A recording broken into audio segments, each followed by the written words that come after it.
ପାଚି ହେଇଛି ନା କଣ ପଣସଟା? ଏଇଟା ହେଲା ଆମ ଗଛ ପଣସ, ଆମ ଗଛରେ ଏଇ ପଣସଟା ହେଇଥିଲା। ଏଇଟା ବହୁତ ବଡଟେ ଜଣା ପଡୁନାହିଁ ଆ ପୁଅ। ମୁଣ୍ଡ ଦେଖେଇ ଦେଲି ପୁଅ। କିଲୋ ମାଲୋ ପୁଅ ଜାଣି ହଉଥିଲାନି ଯାହା ସବୁ ପାଚିଲା ଭଳିଆ। ଏଇଟା ଖଜା ପଣସଟେ। ପୁଅ ତା ଉପରେ ଦେଖିନି ଚୋପା ବାହାରି ପଡୁଛି ଏ ରଙ୍ଗ। ଏହେ ଏଟା କି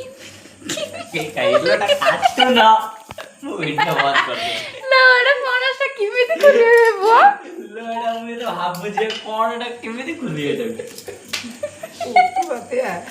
ଇଏ କଣ लो एटा पणस बाहर नाही कोण पणस भितरू ଏଇଠୁ ବାହାରେ बेपुडा पणस नाही ता भितर କି ଜାଣିଲା काइले पणस हेलो बाहरलालो ले रे खजा पणस लो बड बड लंबा लंबा कुसा बाहरची ଆମେ ଯୋଉ ଖାଇଥିଲେ ଯୋଉ ସେଠି କୋଉଠି ଗଲେ ସିଏ ଭଳିଆ କୁସା ବି ପୁଅ ଏଟା କୋଉ ନାଗିବ ନା କାଟ କାଟ ଲାଗିବ ପଣସଟା କାଟ ଲାଗିବ ହଁ ବେ ପୁଅ ଏ ଟେଷ୍ଟ କେମିତି ये टेस्ट टा बड़े माने जो पणस जो बड़ा लगे एटा सेई बड़ा लगे एटा अलग बड़ा लगे एटा हम बाड़ी पड़े स्पेशल खोजा पणस काट लगे एमिति लागे हम तो ठनाई गला का करे घरे की